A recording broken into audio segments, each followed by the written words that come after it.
So please welcome Dr. Sue Morter. Welcome. Thank you. Thank you so much. It's always a great joy to engage in conversations that address what matters most. So Yeah. I look forward to where we get to go today. Me too. And I have been really consuming some of your work this week, and really just, I will share, like when I was watching the webinar, please everyone, you've got to go to her website and watch the free webinar that at least was available when I went there.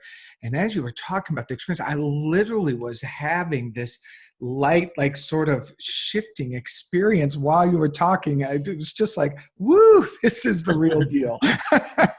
So, but I'd love to begin, if you would be comfortable with sharing a little bit about your experience in that meditation, the awakening experience. I'd like to take you back to that, because I think many of us we find ourselves interested in what does that mean, especially for those who've not had something like that. I was working kind of backstage at a meditation event for a teacher from India who was providing meditations and chants in a beautiful space, and there were about 300 people in the room that were participating in this. And meanwhile, I was supposed to be participating in it, but I found myself running around backstage helping her out. She had pulled me in as an assistant of hers rather rapidly, and there I was. And so I, in a moment, decided just that it was time for me to be one sitting in the room and enjoying the life experience, because they were chanting and the breeze was blowing the drapes and the candles were lit and the music was playing. It was just gorgeous and wonderful. And so I sat down to do this chant, this meditative chant with everyone. I had an opening, and I liken it to the mind working so rapidly like this, and the essential soulful self is like this, two totally different radio stations, right? And in the chanting process, I stilled the mind so that this soulful essence, the truth of who we are, was able to express upward and outward beyond this rapid thinking mind that had me boxed in, which has us boxed in our lives. And so I had an exalted experience of the self as a multidimensional being. I was pure light. I was a ray of light that was descending from a brilliant space of light, 10 times brighter than the brightest day in the desert I had ever seen. It was magnificent. Not something I wanted to get away from, but something that I was. What I knew was that every time I took a breath, this beautiful pink iridescent blanket of a horizon would rise in the most magnificent way. And I knew that this light that I was in and that I was becoming love. And it was traversing down this ray of light and coming to the earth. And I knew that this is what each one of us is, and that with every breath that we take, we are truly feeding the light into this planet, feeding the love of consciousness, the light of consciousness through the vibrational frequency of love to the planet. And how I knew that is nearly impossible to describe. It was an absolute knowing that I had always been there, and that I would always reside there, and that I was having an experience, that I was just on a journey, that taking part of my conscious concentration to earth and operating as I was, and that the rest of me was residing in this place, and it always had been and always would be, and that was who we are. And most importantly, I would say that in the midst of that sensation, there was a complete sense of satiation and gratitude and satisfaction and fulfillment. There was nothing missing. There was nothing to accomplish, nothing to become. It was completely glorious and whole. And when I came back down into the body and opened my eyes, this teacher, her eyes were just locked right on me, like, I got you. And I was completely surrendered to it. I knew my life was changed forever, that my reference point for who we are and what it is that we're doing here would never be the same. And I knew that it was now time for me to do what I came here to do. And deep in my core, I knew what that was. And I actually had known all of my life, but it was being suppressed. And, something that I'm sure that we'll speak about. But what was happening inside of me didn't match my outer world when I was young. And so we have two choices then, right? We either the outer world has to be wrong or we have to be wrong. So I suppressed it and made it me, politely made it me that was wrong. And so this was the unpacking of that. We suffer from that not feeling good enough, really feeling afraid. I know I personally, Dr. Sue, my whole childhood, I pretended, I hid, I was afraid, really, really afraid that I'd be beaten up, that I would be hurt. I mean, these are genuine. And when I look back, it was every day of my childhood. When we operate that way, we develop a set of circuits inside of our own system that isn't our authentic circuitry. It isn't our true self expressing. It's an alternate version of us. It's a protective personality, or maybe even a performing personality that has to present in a certain way in order to be accepted, so we think. And the byproduct of that is that something is now being hidden. And when something is being hidden, there's a constant protection that has to be up to keep that from being discovered, whatever it is, whatever it is regarding sexuality or regarding just personality. It doesn't really matter. It's across the board. So people from all walks of life have this experience of having a version of themselves that they're afraid of, that if it were exposed, if people really saw how I felt or who I was, they wouldn't love me, they wouldn't accept me, it wouldn't be okay. And we are certainly living in times where it is time for us to evaluate that and assess it, because it isn't okay. It isn't okay for people to continue to live this way. It's time to be free. It's time to reveal. It's time to allow our true selves to express and to have the life that we came here to live. So when we're starting to navigate or starting to feel that we have to audit or edit or censor ourselves in some way, there's a contraction that happens somewhere in the body. Now, on these topics, it's likely to be in the throat. It could also be in the heart. It could also be in the gut. It could be anywhere in the body that this contraction is happening. And anyone who has grown up needing to navigate with awareness because their true self didn't seem to be safe in their current environment, they have gotten used to feeling that contraction to the degree that they don't even feel it. It's just life. It's just the way they live. It's just the way it is. And so when we start to discover, oh my gosh, there's a choice. Oh my gosh, this is something that I've been doing to myself for a long time because I had no choice, or it seemed like the only way I could operate. It's actually contributing to the possibility and the probability that I'm going to generate a health condition, or at least a sense of anxiety or even depression, and many other possible outpicturings of this, because we're altering the way the energy is allowed to run through our system, and that compromise can cost us many things. So I'm teaching people how to notice that, how to grab a hold of it, and how to route it again in its true form, instead of bypassing things or circumventing things in ways that end up leaving us without the sensation of self-love and pride. We get into our heads and we start thinking we have to really work out this whole issue. But actually, if we learn how to build the electromagnetic energy circuitry and then the neuro-circuitry inside of our system to operate in our wholeness and our completeness, then these issues are much easier to address. So energy runs through our system this way. It runs down through the physical body, and even before it is a physical body, it hits the earth and rises up. And as it rises up, it cycles around, and we reutilize this energy. We're constantly being replenished, and then we're constantly, being stepped down by Mother Earth, and this energy is rising. And what happens inside of what I'm describing is we rise, but we aren't connected to our personal power, or we're not connected to this idea that who I am is okay. And so we go around things and we circumvent, and it's all because we don't have the circuitry in place to let this rise. So we come in to have the experience of refining this.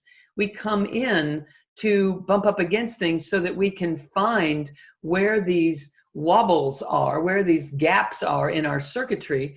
And that creates a wobble that creates a distortion in the field. So now this person is walking around inside of a distorted reality, and all of the feedback that they're getting is also part of that distortion. And so we're constantly reaffirming these insecurities. They constantly get validated because that's how we see and perceive. When we teach people how to work with that and breathe with it and start to melt it, there's now a circuit or a pathway through an area that had no road before. We've carved a pathway through a jungle, if you will. So when people begin to do this, they start to have a sense of self-confidence and a sense of compassion and a sense of availability for others in life. They have a sense of forgiveness without trying so hard to forgive it because they're not using their mind, they're working with the energy. You know, when we have a grievance that, and, you know, we certainly, especially inside of this community, there's a lot of good reasons to have a lot of grievances. Yeah. We were, you know, ignored, we were denied, we were not listened to, we were maybe even ridiculed, maybe abused, you name it, abandoned. I speak from experience.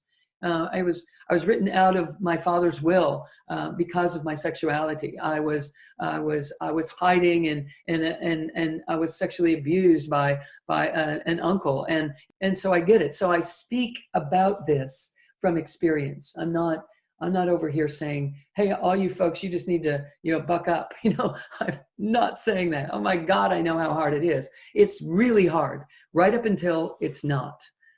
And it's not hard when we learn the tools to work with it. And most importantly, when we learn the perspective of our greatness that is being reflected by these life circumstances. You would not have been given something that you couldn't handle. There's no way that would transpire. In fact, quantum science is showing us that that's completely impossible for you to be handed a life circumstance that is bigger than what you are here to meet it with.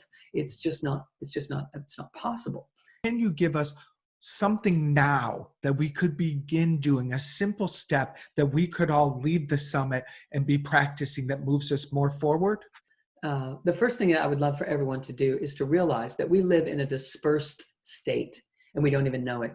We've been splatted and dispersed our energies, and part of us is editing and auditing over here in the workplace, and part of us is wondering if we're ever going to be completely accepted, and part of us is hooked up in stuff we don't even think about anymore because we grew up that way, and we're dispersed. Our energies are being consumed on those other topics rather than being able to be here, wholly present.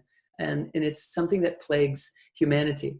And it is part of an initial solution that begins to change everything. So I'd like for everyone to imagine that one of those challenging aspects of their lives just walked through the door. Maybe it's a person, maybe it's a circumstance, maybe it's a memory, maybe it's a fear of the present or the future about something regarding your life. It just walked in the door and it pushes your buttons, and there's a reaction that is here. And we're going to get to that. But first, I want you to notice that your energy goes onto that person or that situation. And I just want you to claim it back for yourself. And it's called subject, staying on subject, versus throwing your energy onto an object and pulling it back onto subject. So right now, let's just imagine that that's happening. Person, situation, walks in the door, boom, your energy goes to that. Notice how you feel in your body in reaction to that. It's big. The heart might pound, the breath might get short, tension might happen. It's just an feeling in the gut, whatever it is. Just notice how that feels. Now, same situation is still in the room with you, entered the room, is standing there, and you're just going to secretly, quietly, invisibly pull that energy back onto you. Claim it back for yourself. Just call it home. Bring it right back here onto subject and notice how it feels in the body. There's a distinction now. You're not enmeshed in the situation. Your identity didn't go over there. You remain here. It's still there, but you are here. Making that distinction between us and our mind's reaction to what happens is huge. We're starting to cultivate a soulful presence. This presence, subject. Now, throw it back on object again. Just empower them and disempower you. Give them all the power that you've been giving them for however long, right? And notice how it feels. It's just a horrible feeling when you start to realize that. Now, claim it back onto the self. Just come back onto subject with the truth of your focus and your empowerment, your presence. You're an eternal being, for goodness sakes. You know how to do this. Just claim it, make it up. Just claim it back here. Now, it can happen secretly. You don't have to, and do all this stuff, because you can do this like anywhere, anytime. You can do it at the dinner table. You can do it, in a meeting or whatever. Just secretly claim it back onto the self. Now Now, we can add to that. And this is a central channel breath. So what we're basically going to do really quickly is just start to enhance this, because this is your true self. And the you that lives out here in this distortion is a compensated version of you. It's the false self. It's the performing or protective personality, or the ego, but it's, you know, based in protection, based upon our conversation here today. So we want to just pull ourselves right back into the center. That's what we just did with subject. We're pulling it right here. Now we're going to breathe up and down this channel. So just take a breath right now from overhead. Breathe right down between the center of your brain and the center of your throat, the center of your heart, all the way to the center of your belly. Big inhale, right into the belly. Don't breathe in the upper lobes, breathe down in the belly. Now, exhale, shoot that breath right down into the earth. Just shoot it right down. This is following the Sushumna, an ancient Eastern, concept of the soulful presence, basically. Take a deep breath in now, up from the earth, up through the pelvis into the belly. Let it feel good. It's like, oh, sit down inside that. And now exhale, up through the heart, up through the throat, up through the center of the brain, and out the top of the head again. And now one more time, deep breath in from overhead. Breathe into the center of the brain, through the throat, through the chest, all the way down to the belly. Big belly breath. Let it feel good. Sit down inside your body. And exhale right into the earth. Breathe one more time, up from the earth into the belly, as if you're drawing the loving support of Mother Nature, of the cosmos, of the entire manifest world right up into your belly. Now gently squeeze your shoulder blades. Just squeeze them, pull them together and drop them down. It kind of opens and lifts your front side of your heart. Now roll your eyes up and feel the tension behind your eyes. Just exhale right up through your heart, through your throat, same, right up through that tension behind your eyes and shoot it right out the top of the head. And inhale again from overhead, right to that space behind the eyes that you can feel it when you roll your eyes up, and then relax your eyes. But right in that spot, that's the center of the brain. We're very interested in those high brain centers right there. Right into the heart, squeeze the blades together and drop them down. And now, as if you were going to the bathroom and you had to stop that stream really quickly, squeeze the muscles that you would squeeze to stop the stream. Just squeeze those muscles deep in the perineum, in the pelvic bowl. But exhale and shoot the breath right down through that at the same time. Just make it up. Keep it squeezed and inhale up from the earth right into the belly. But keep those muscles squeezed at the base of the pelvic bowl. And roll your eyes up. Maybe you can remember to squeeze the shoulder blades together or not. Doesn't matter. Exhale right up through the throat, through the center of the brain, and shoot it out the top of the head.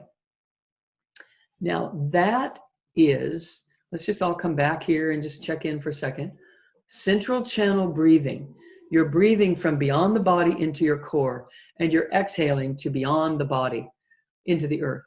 Then you're inhaling from beyond the body up into the core, and you're exhaling straight up through the body, and you're reestablishing this central channel flow that we're talking about. Now, we squeezed the blades and rolled the eyes and squeezed these muscles in the pelvic bowl, and that might be like too much to think about all at once. Don't worry about it. Just keep practicing it, and it will start to fall together for you. Let me ask a question. So if I'm doing that, do I do that starting my day? And how long would how many rounds, or is there a time frame that you recommend? You can't overdo it. You can practice it all day long, intermittently, while you're on the computer, even while you're driving the car. Keep your eyes on the road, but it's not going to make you dizzy. It's going to make you, or disoriented. It's going to make you super lucid. Okay, so you can practice central channel breathing and belly breathing all the time. You can practice coming on to subject instead of object all the time. You can't overdo it. You don't have to set aside practice time in your day in order to be able to benefit from this. These practices are all designed to do while you're living your life. This is how we're meant to live, mastering the energy flow in our bodies so that we can master the energy of our lives. We're intended to do this. Thank you. Thank you so much, Dr. Sue Morter, for bringing your full being. Thank you. It's my great pleasure, my true pleasure. Absolutely. Always.